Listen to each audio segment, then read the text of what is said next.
ವಿದೇಶದಲ್ಲಿ ಕಳ್ಳಾಟವಾಡುತ್ತಿರುವ ಮೊಮ್ಮಗನಿಗೆ ತಾತನ ಪತ್ರ. ಕೂಡಲೇ ಸ್ವದೇಶಕ್ಕೆ ವಾಪಸ್ ಆಗುವಂತೆ ದೊಡ್ಡಗೌಡರ ವಾರ್ನಿಂಗ್. ನನ್ನ ತಾಳ್ಮೆಯನ್ನ ಪರೀಕ್ಷೆ ಮಾಡಬೇಡ ಎಂದು ಬಹಿರಂಗ ಲೀಟ್.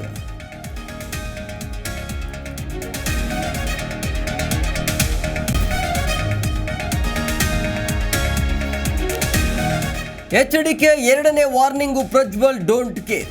ತಾತನ ಪತ್ರ ಕಂಡು ಸ್ವದೇಶಕ್ಕೆ ವಾಪಸ್ ಆಗ್ತಾರಾ ಪ್ರಜ್ವಲ್? ನಾಳೆ ಅಥವಾ ನಾಡಿದ್ದು ಭಾರತಕ್ಕೆ ವಾಪಸ್ ಫಿಕ್ಸ್.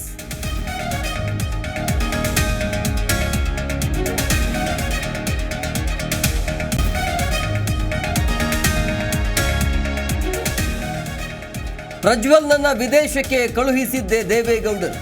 ಈಗ ಬಹಿರಂಗ ಪತ್ರ ಬರೆದು ಕರೆಯುತ್ತಿದ್ದಾರೆ. ದೇವೇಗೌಡರ ವಿರುದ್ಧ ಸಿದ್ದರಾಮಯ್ಯ ವಾಗ್ದಾಳಿ.